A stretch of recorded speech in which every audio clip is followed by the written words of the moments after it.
श्रीकृष्णाने नरकासुराचा वध केला म्हणून आपण आश्विन महिन्याच्या 14व्या दिवशी नरक चतुर्दशी साजरी करतो. या दिवशी पहाटे लवकर उठून अभ्यंग स्नान करण्याची पद्धत आहे. असं म्हणतात की पहाटे आकाशात तारे दिसतात तोवर अंघोळ करणे गरजेचे असते. याच दिवशी आपण अंघोळीनंतर पायाच्या अंगठ्याने कारिट म्हणजेच हिरव्या रंगाचे कडू फळ फोडतो. पण तुम्हाला माहिती आहे का आपण असे का करतो? कारीट फोडल्याने काय होते? श्रीकृष्णाने नरकासुराचा वध केला. नरकासुर हा फक्त राक्षस नाही तर कधीही नष्ट न होणारी अघोरी दृष्ट वैचारिक शक्ती. अर्थात कोकणात हा दिवस चावीदास म्हणून साजरा करतात. पण अभ्यंग स्नानानंतर किंवा स्नानापूर्वी कारीट का फोडलं जातं? प्रश्न आजच्या तरुणांनी विचारला तर त्यात वावगे नाही. महाराष्ट्रात सर्वच ठिकाणी ही परंपरा नाही. तुळशी वृंदावनासमोर दिवाळीच्या पहिल्या दिवशी म्हणजेच नरकासुराचा वध केल्यानंतर येणारी सकाळ, या दिवशी कारीट फोडण्याची प्रथा आहे. या प्रथेचा उगम नक्की कधी झाला हे तितकेच सांगणे कठीण असले तरीही पूर्वजांची कल्पकता यातून प्रतीत होते. नरकासुराच्या प्रतिकात्मक दहनासाठी कारिटाचाच काच वापर करण्यात आला, यामागचे विज्ञान आणि परंपरा आपण समजून घेऊया. व्हिडिओ स्किप न करता अगदी शेवटपर्यंत पहा. हाय हॅलो नमस्कार, मी आरती. माझ्या द स्मार्ट गृहिणी वर्ड या चॅनलवर अगदी मनापासून स्वागत करत आहे. नरकासुर नावाच्या एका असुर राजाची भगवान श्रीकृष्णाच्या काळात मोठी दहशत होती. तो इतरांना फार त्रास देत असत आणि स्त्रियांशी फार वाईट वागत असत.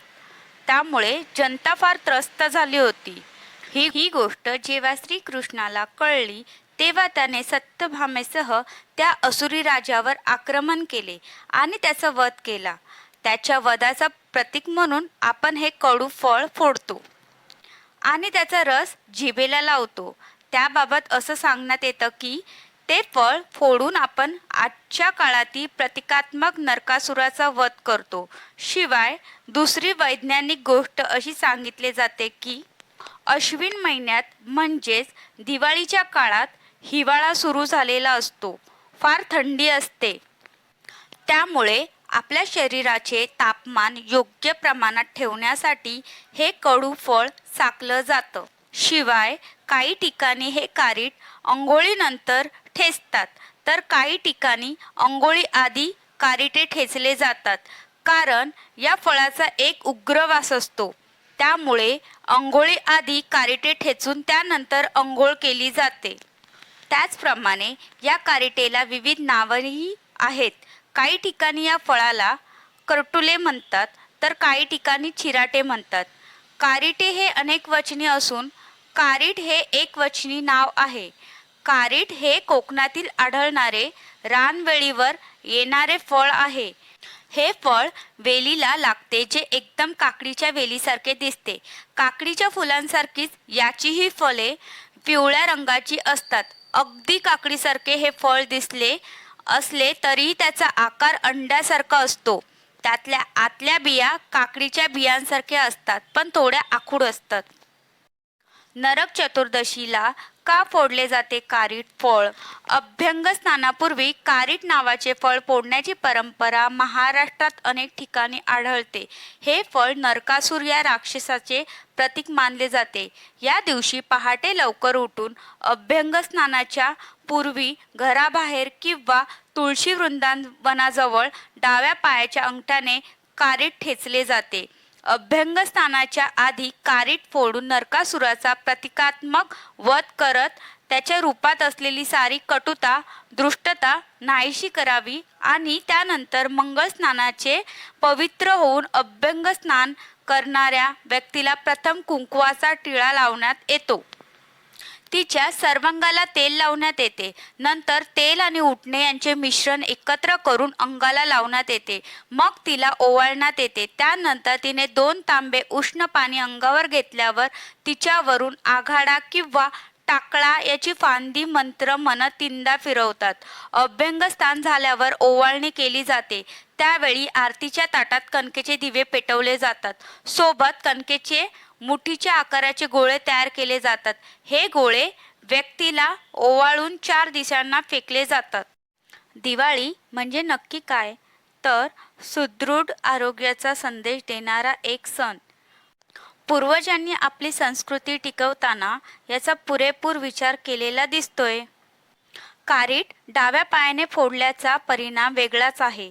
आयुर्वेदामध्ये डाव्या पायाच्या ग्रंथीची नाळ थेट मेंदूपर्यंत असते असा उल्लेख आहे.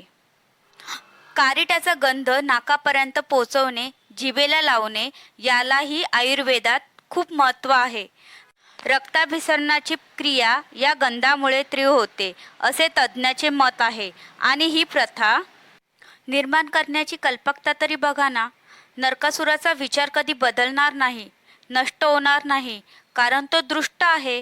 तसेच कारीट एक फळ जे वेळीपासून तोडले तरीही वर्षभर टिकते. आज तोडलेले कारीट पुढच्या दिवाळीला वापरू शकतो.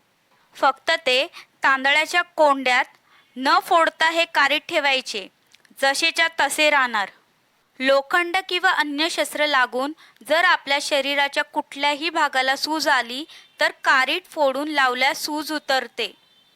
ग्रामीण शेतकऱ्यांना बहुतेकदा पायांच्या बोटांना, नखांना कोर होते, तर त्यावेळी बोट कारटात बुडवून ठेवतात. त्यामुळे कोरं बरी होतात, जखमही भरून येते. सर्वाधिक कडू असलेल्या या फळाची त्यासाठीच तर निवड केली.